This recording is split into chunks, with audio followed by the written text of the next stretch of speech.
We'll now invite you to sing Surely the Presence.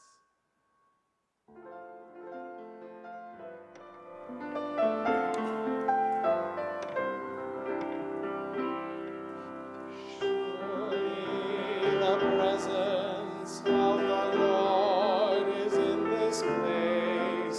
I can feel God's mighty power and His grace. I can hear the brush of angels' wings. I see glory on each face. Surely the presence of the Lord is in this place.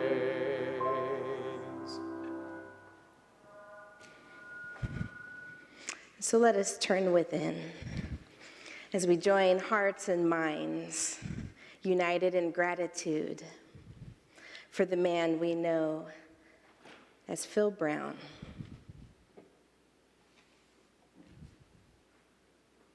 We are connected in this moment and always to the one power and presence in the universe, God, the absolute good. And in this way and for this truth, we are always connected to Phil Brown.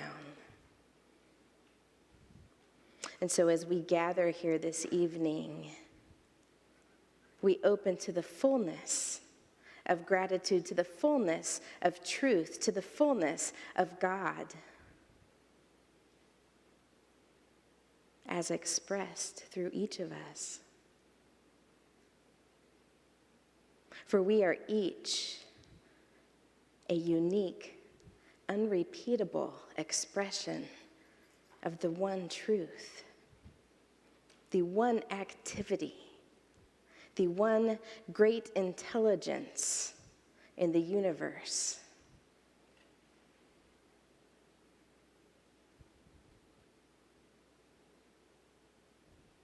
And it is in this truth and in this knowing, this awareness, that we find comfort, that we find grace, that we find healing when our physical attachments fail us, when we experience loss. We turn only to truth to find comfort. For it is in this one truth that we experience the fullness of love. And so let us together breathe in the breath of life, the breath of love. And together we exhale, giving thanks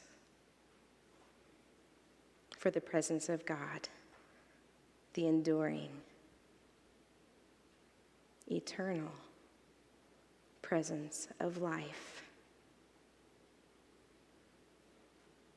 And so be it, that we move in this knowing always. Amen.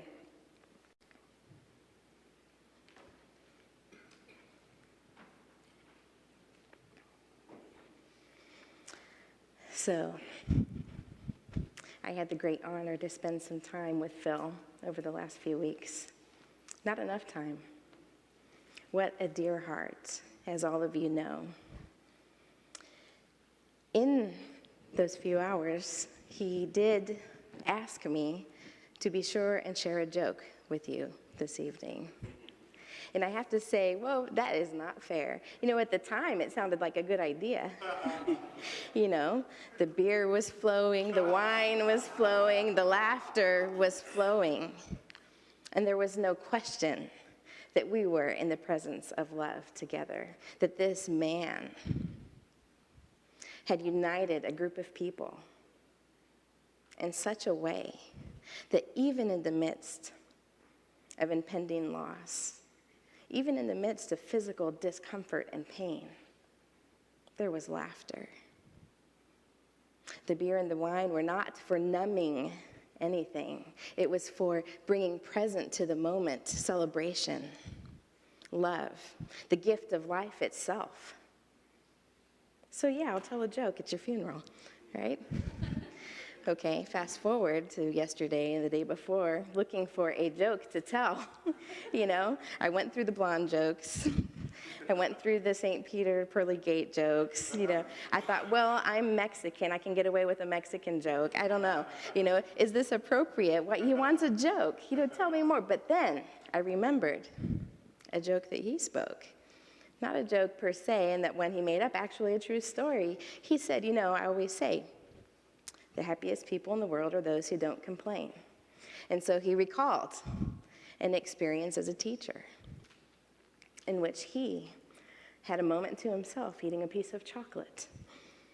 And a child came in and said, Mr. Brown, can I have a piece of chocolate? And he said, no, it's my last piece. And the kid, devastated, and he said, hey, what do I always say? Who are the happiest people? And the kid says, people who share. Thank you. I have fulfilled my obligation to tell a joke. And from the words of the man who we are here to celebrate, and that breath of laughter that you just gave reached his soul. There is no question in my mind. Also, in preparing for this evening, I have 2 small children, and my youngest asked, well, do we believe in heaven and hell? Because she has heard these conversations. And she heard me talking about telling a joke. Well, Mom, isn't it going to be sad? Yeah, it's going to be sad. It is always sad. There is a sadness, undeniable, when we experience loss, when we experience change, particularly when it's out of our control. But that and there is celebration, there is love, there is laughter, there is beer and there is wine, there is joy. For what carries us through these times, wisdom, joy. Wisdom is helpful to us. Wisdom guides us on our spiritual paths, on this life, this journey of being human. Wisdom can be our guide. Joy is essential. Wisdom is helpful. Joy is essential. And the two are derived from, arrived through, experienced from love. For it is in the experience of love that we gain wisdom, typically through heartbreak, through loss, through the struggle of coming together with another human being and growing together in an experience of love. We gain wisdom. And we open our hearts through love to the experience of joy, to the great laughter that is life, the pulse of the universe, ever present in and through us. And that joy is essential to keeping our hearts open. So, is there a heaven and hell? We experience both on a daily basis. But when all is said and done, we are released into the great heaven, into the great light, the great love, that is the presence that is always calling us home. And there's no question in my mind that Phil was ready. There was a peace. And that peace was not only evident in and through him, but through each of you. And the way that you were so grounded and so present to the love that you shared, the memories that you've created together. And so I say to you, those endure. In that way, there is no loss, for you carry that with you. And the man that you know as Phil Brown lives with you. And so comfort. We seek comfort. And I ask you just to look around the room, all of you. For when we are asking God for comfort, when we ask God for peace, the answer is delivered right here, in and through each other. The experience of comfort arrives in the sharing of a memory.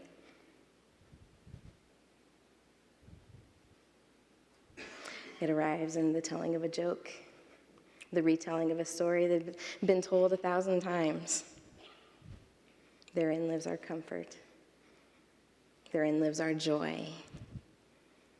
Therein we experience love that endures, love that never ends, love that is fully alive, moment to moment, breath to breath, here and now.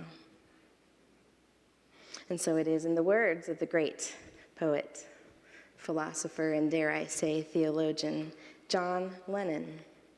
I say, all you need is love.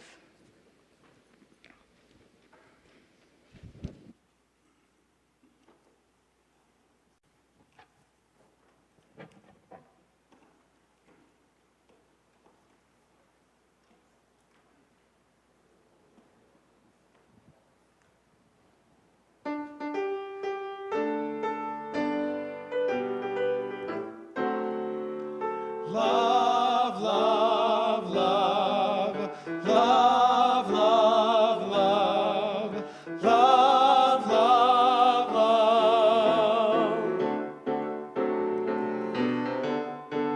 There's nothing you can do that can't be done. Nothing you can say that can't be sung. Nothing you can say, but you can learn how to play the game. It's easy. There's nothing you can make that can't be made. No one you can save that can't be saved. Nothing you can do, but you can learn how to do your time. It's easy. All you need is love. All you need is love. All you need is love, love. Love is all you need. Love, love, love, love, love, love, love, love.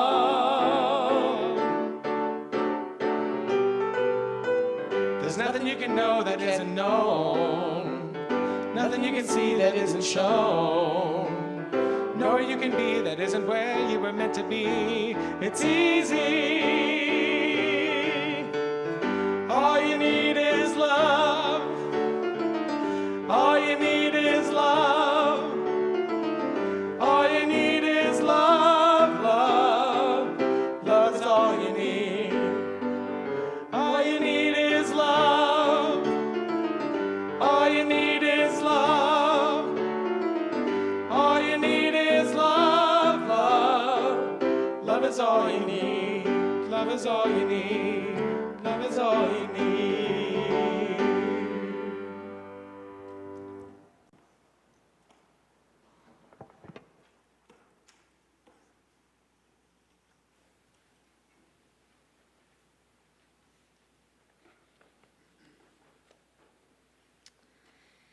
It is a privilege and an honor to share a few words with you about Phil Brown. When the name Phil Brown is mentioned, we can all recall that specific moment in time which characterizes our connections with him. Each of us possesses unique anecdotes, some more extensive than others, but every single one embroidered with the common thread, that of a man who embodied attributes we all value and attempt to evidence every day in his daily life. My story began just a few short years ago.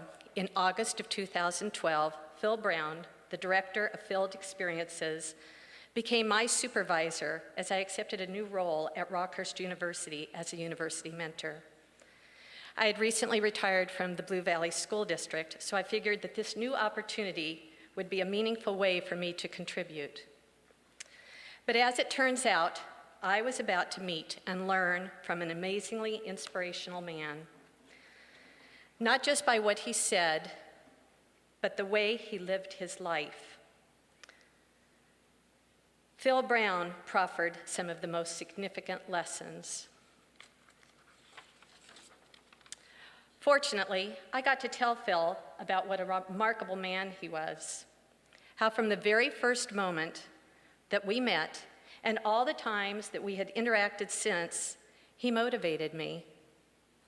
Now, initially, I thought I might not have the words to precisely elucidate my feelings and the lessons that I'd gleaned from him, but that was not a problem, it turns out, because I rattled off anecdote after anecdote that spotlighted his signature equanimity. Any of you who knew him knew how he was able to face difficulty with a calm sense of composure.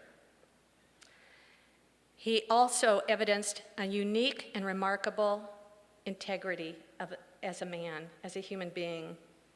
He had a contagious optimism, resourcefulness, and as you said, he had a keen appreciation for and use of humor.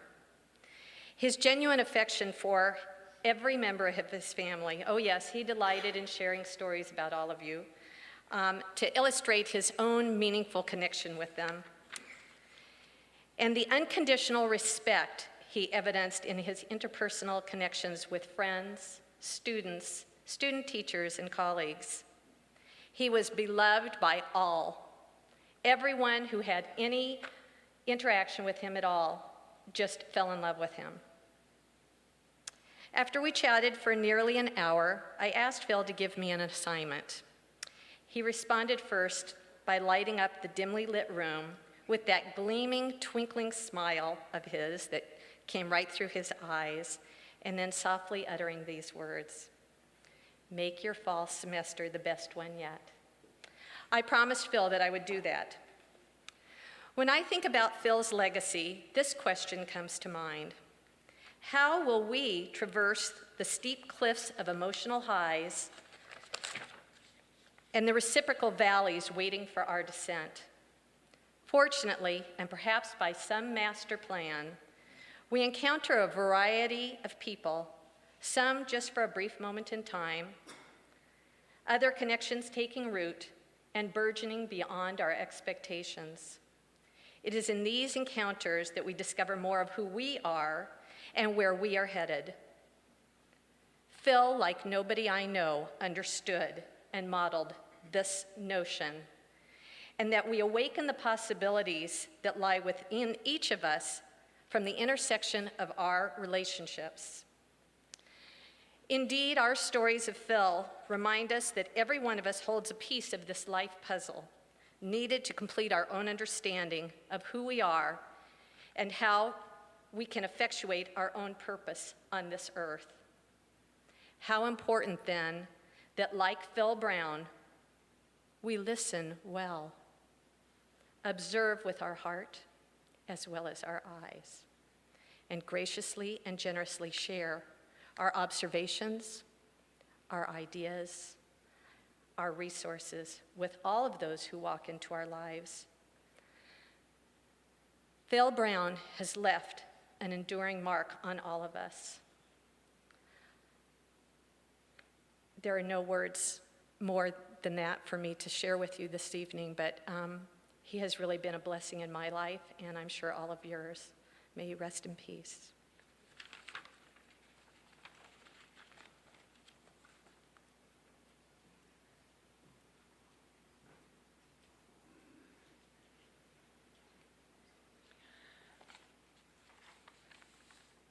Thank you for coming to celebrate Phil's life.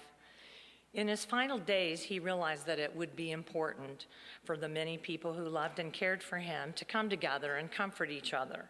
I thank him for that opportunity and for asking me to speak to you today. My name's Denise Ash, and I'm a teacher. Phil and I have been close friends for over 23 years. We met when Phil chose me to be his teaching partner at Choteau Elementary School 2 days before the start of the school in 1992. I was one of 3 finalists to fill a 5th grade position. The principal very wisely went to Phil and asked for his input on the decision. When he told Annie Hughes, "I think I'll go with the one who's been home raising 4 children for the past 16 years, our friendship began. Well, the fact that he chose me, however, became a lifelong joke between us. Phil took every opportunity to remind me of it. Of course, always in a humorous way, and maybe to keep me humble, I don't know. But an example of that was then after 5 years, when I became tenured, he baked a cake for me and used varied shades of blue icing on the cake, starting from one side and going to the next, to show that I still had many years before I would reach full tenure. But it was easy going along with Phil and his pranks because, for one, I am forever grateful that he chose me. Otherwise, I would not be the teacher or the person that I am today. Also, Phil also said that pranking is the highest form of complimenting someone. So let's face it, we don't usually prank people we don't like anyway. So if you were ever at the center of one of his pranks or our pranks, and there are many of you, please know that it was a compliment. I just hope that you aren't sharing too many of the stories because I am still employed in North Kansas City schools. Well, I would say that first year was very one-sided, with me being the taker. But Phil always made me feel that what I had to offer was valuable. I attended a Love and Logic workshop in October of that first year.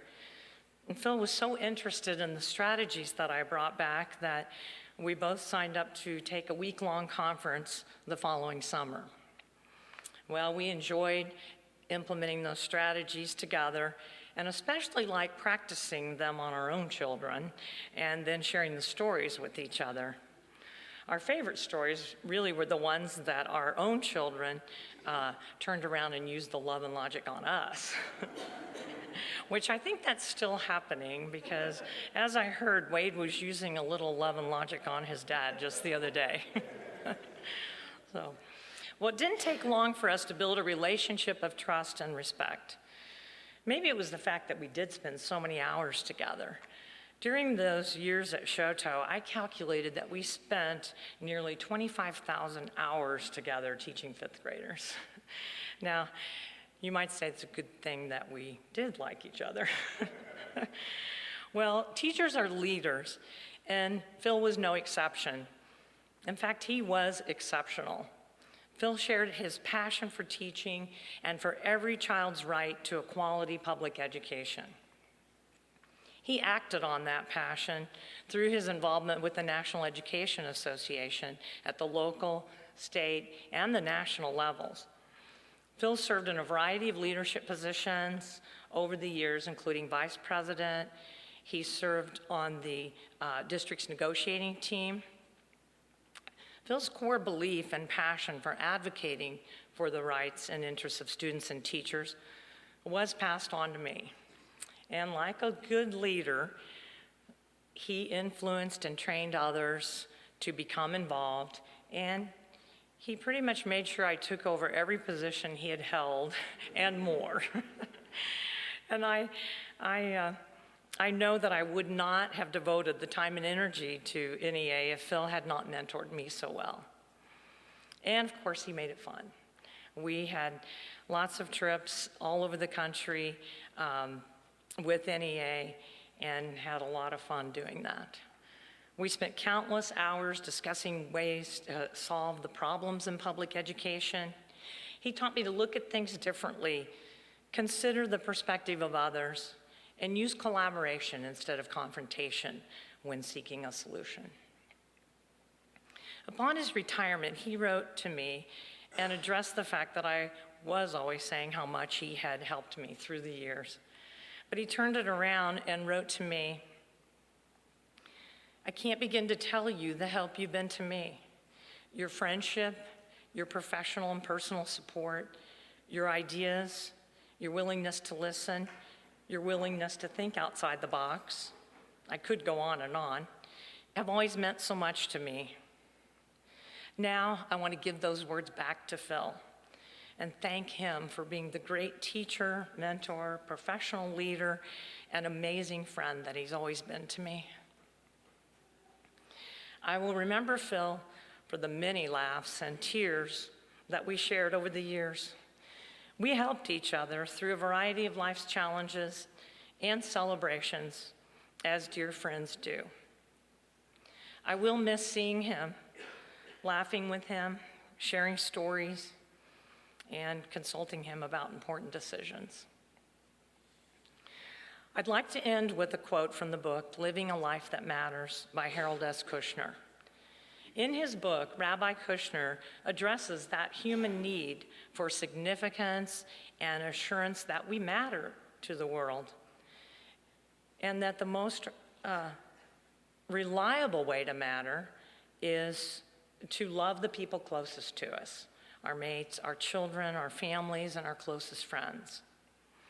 Kushner says, and I quote, "We matter not because of our achievements, but because we are loved by God and the people around us. That love may not shield us from pain, death, and loss, but it will make them more bearable, and that will be enough." There's no doubt in my mind that Phil's life mattered and that he was loved. So I ask you now to think of the ways that Phil touched your life. What did he teach you? How did he make you laugh? How did his compassion and kindness touch you? And then think of the ways that you've passed that on to others, and have peace in knowing that Phil's life made a difference in the world. Thank you. I did it. He didn't think I could make it through without crying.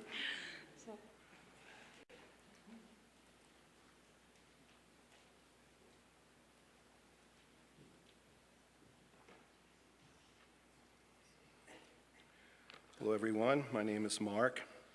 And just a very few words about my dear, sweet brother-in-law, Phil Brown. He was a calm and gentle man. He was noble and kind. He was like an older brother to me, and he will be deeply, deeply missed.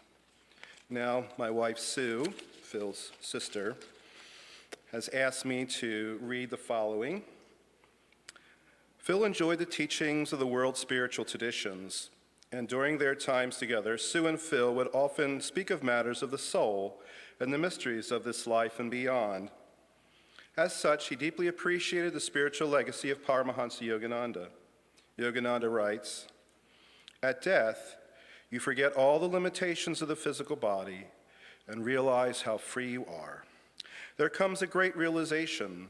The soul feels a joyous sense of relief and freedom. You know that you exist apart from the mortal body. The body is only a garment. How many times have you changed your clothing in this life? Yet because of this, you would not say that you have changed. Similarly, when you give up this bodily dress at death, you do not change. You are just the same, an immortal soul, a child of God." And now a quote from the Indian scripture, the Bhagavad Gita, which speaks beautifully about the immortality of the soul. For those of you who don't know, I teach world religions, and this is one of the favorite quotes I like to read to my students. "Never the spirit was born, the spirit shall cease to be never. Never was time it was not. End and beginning are dreams. Birthless and deathless and changeless remaineth the spirit forever. Death hath not touched it at all. Dead though the house of it seems." Thank you.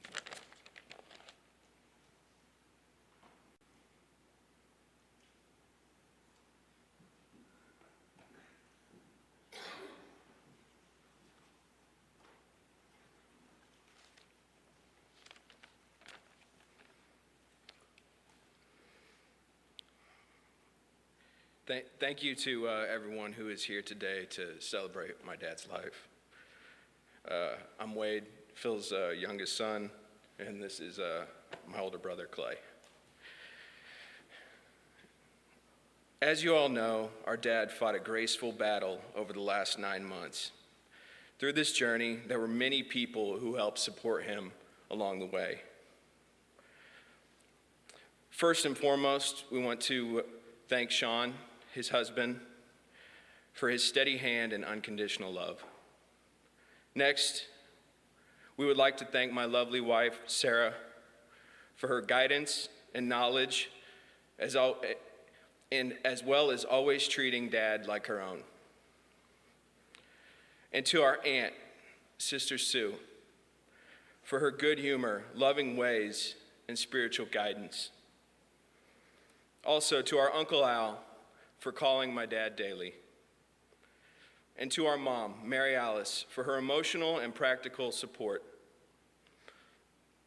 Lastly, we would like to thank the many other family members and friends that provided support during this time, especially his Shoto and Rockhurst families. I'm going to tell a little story and turn it into a lesson in life. When Clay and I were kids, we lived in a house with a large 3-acre yard. While growing up, the yard was the place where we played football, rode our bikes, went sledding, shot fireworks. All the things that make childhood so great. It was a gathering place for family and friends. In addition to enjoying it, it was a lot of hard work. During the summertime, mowing the lawn was a family bonding experience, to say the least. One of the reasons that Dad had kids was to help him mow the yard.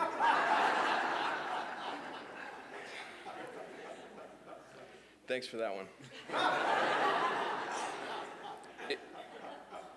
It was while tending to the yard that Clay and I learned some of life's most valuable lessons.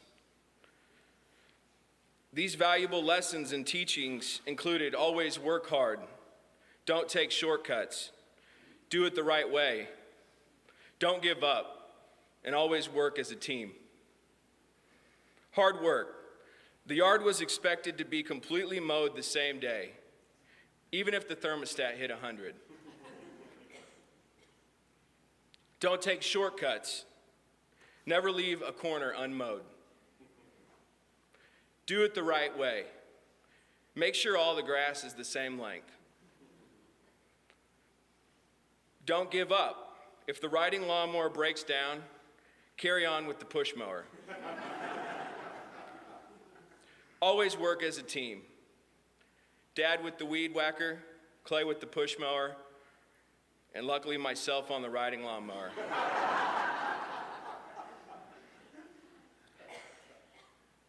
Dad taught us these lessons with patience, and while we weren't perfect, the guidance he provided gave us strength to do better.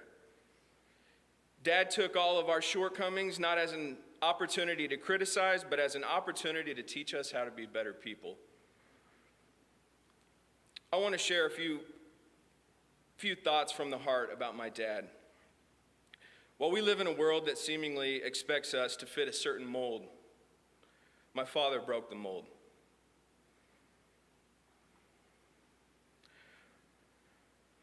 He lived an authentic life, free from the constraints of the worldly pressures that expected him to be a certain way. My dad and I had many differences. While I would rather watch Chiefs and Royals games on television, my dad would rather watch the Food Network. While I would rather play 18 holes of golf, Dad would rather tend to his garden.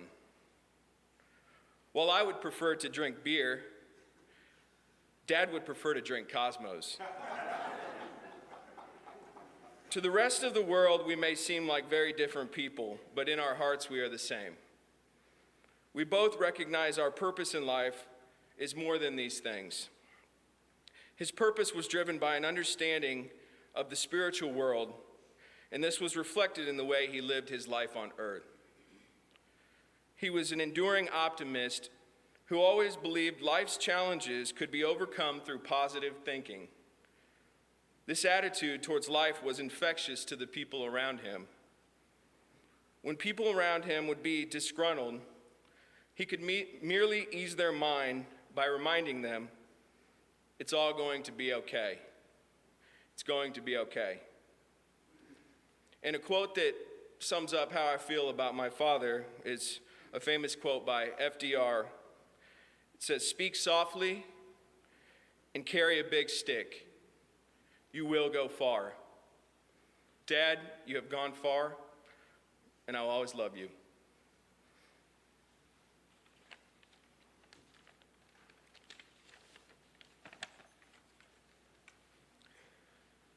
I knew my dad as a dad to me and my brother, as a husband to my mom and to Sean, as a son to my grandparents, as a brother to my aunt and my uncle, as a father-in-law to my wife and my sister-in-law, and as a grandpa to my daughter and son. I knew what he was like in these roles.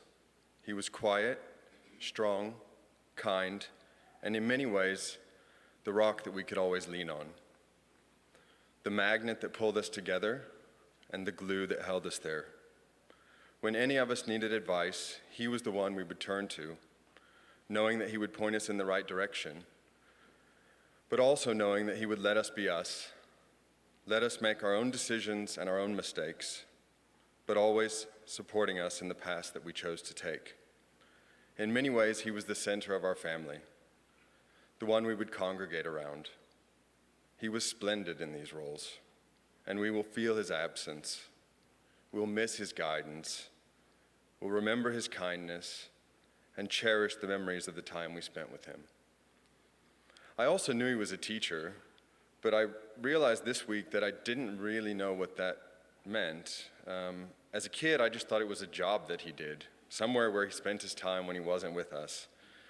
But as I look out at all the people gathered here today, I see that it was so much more than that. All the things that he gave his family, he gave all of you here today as well.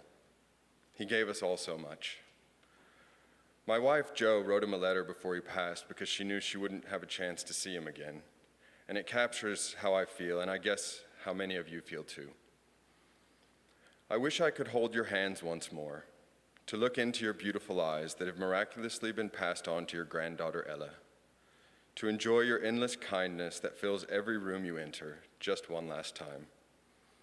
There is so much that I've learned from you, but what will accompany me after are not the facts you taught me, but the values that you live by and convey to those who surround you. Now that you're parting, I feel more strongly than ever that I want to embrace what you've taught me through your mere presence, that what counts in the end is love and truthfulness, not analysis and criticism. Thank you for having been a great teacher to me and for showing me that love is endless and that there is always room for more. When considering my dad's death this past week, I wondered, what comes next? And I came to a simple realization that many before us have come to. Life comes next. Life carries on. The influence that my dad had on all of us carries on.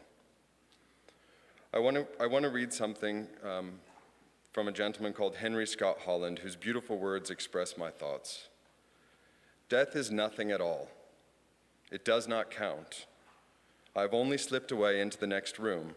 Nothing has happened. Everything remains exactly as it was. I am I, and you are you. And the old life that we lived so fondly together is untouched, unchanged. Whatever we were to each other, that we are still. Call me by the old familiar name. Speak of me in the easy way in which you always have. Put no difference in your tone. Wear no forced air of sorrow. Laugh as we always laughed at the little jokes that we enjoyed together. Play, smile, think of me, pray for me. Let my name be ever the household word that it was. Let it be spoken without an effort, without the ghost of a shadow upon it. Life means all that it ever meant. It is the same as it ever was. There is absolute and unbroken continuity. What is this death but a negligible event? Why should I be out of mind because I'm out of sight? I am but waiting for you, for an interval, somewhere very near, just around the corner. All is well.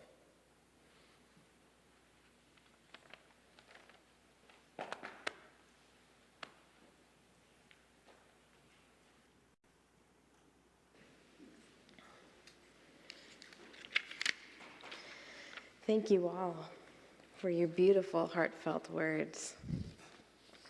There is such a consistency and congruency in the sentiment that you each expressed. What a phenomenal man. What a tremendous experience it has been to know Phil Brown, yes? Yes. So he has experienced the most sacred transformation. And the result of that for us, for family, for friends, for colleagues, is also a most sacred transformation in relationship. For as you so eloquently said, Phil was the magnet that drew you together and the glue that kept you there. And yet nothing has changed. He is but around the corner. Who you knew him to be still lives. Yet your relationship to him will transform with him. Your relationship to each other will transform with him. And so in the days coming, you will draw closely. He will remain the magnet. He will remain the glue. But in an expanded way and in a new way, as you each rise to the truth of what you have always known in love with him and his physical presence, you will now know in the absence of his physical presence. And so in the same breath that you smile and you are warmed and you are in an experience of joy for that, you may also experience grief and incredible sadness, perhaps that you have yet to experience to this day. And so when he said he hopes that we have all evolved to a point that death is not just about sadness, but about life and about joy, you release to that truth, knowing that the laughter and the tears come in the same breath, and that all is well. I'd like to read some words by Rumi to you. And I'd like you to, I'm just going to invite you to close your eyes and to allow these words to be the words of Phil. I am dust particles in sunlight. I am the round sun. To the bits of dust I say, stay. To the sun, keep moving. I am morning mist and the breathing of evening. I am wind in the top of a grove and surf on the cliff. Mast, rudder, helmsman, and keel, I am also the coral reef they founder on. I am a tree with a trained parrot in its branches. Silence, thought, and voice. The musical air coming through a flute, a spark of a stone, a flickering in metal. Both candle and the moth crazy around it. Rose and the nightingale lost in the fragrance. I am all orders of being, the circling galaxy, the evolutionary intelligence, the lift and the falling away. What is and what isn't. You know me. You say who I am. Say, I am you.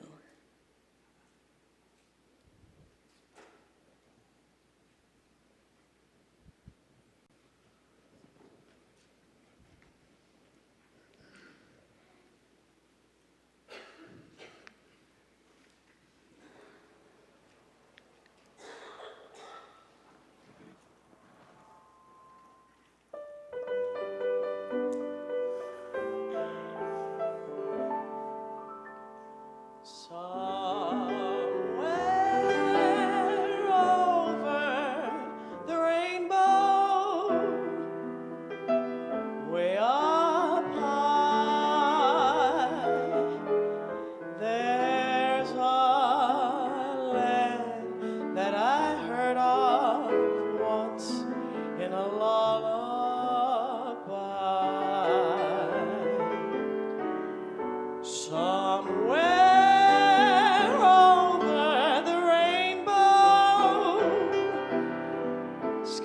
are blue, and the dreams that you dare to dream really do come true.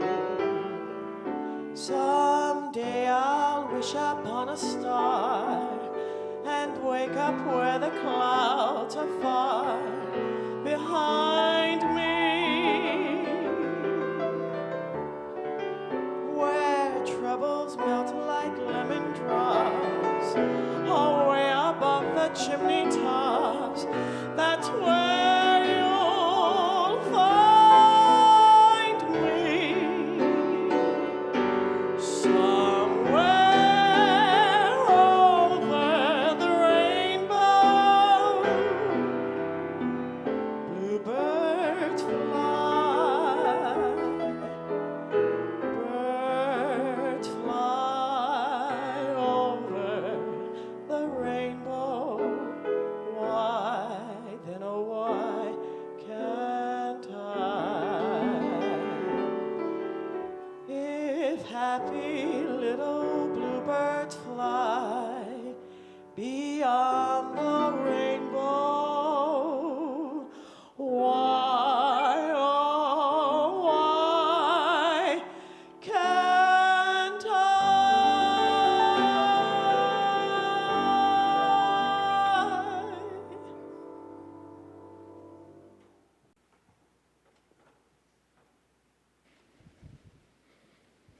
And so we close, joining hearts and minds, turning within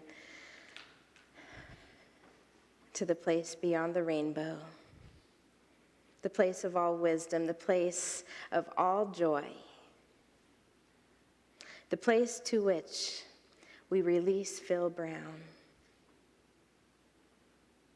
to wholeness, to oneness with all that is.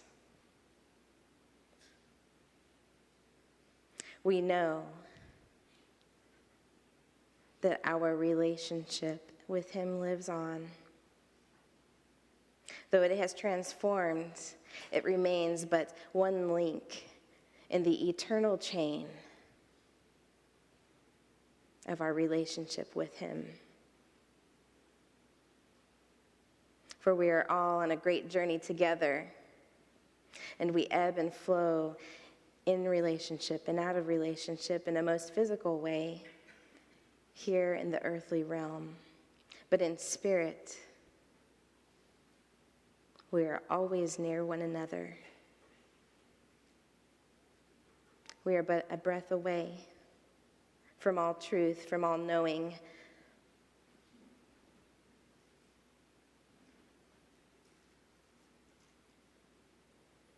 And so we turn to the comfort.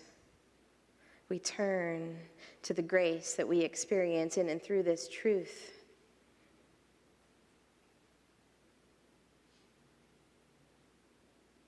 We lift and we fall together. And we return to the magnet.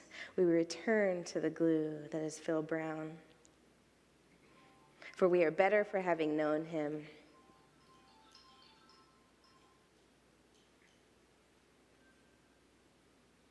We are better for having loved him.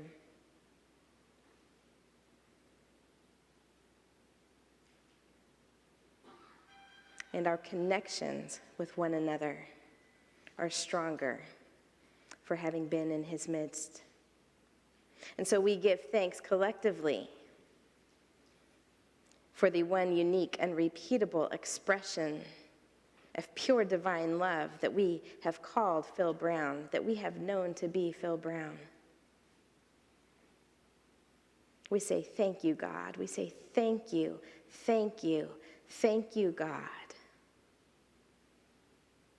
for the ways we have been made wiser, for the ways we have been made lovelier, for the ways we have been made stronger, for the ways we have laughed louder, because of his presence.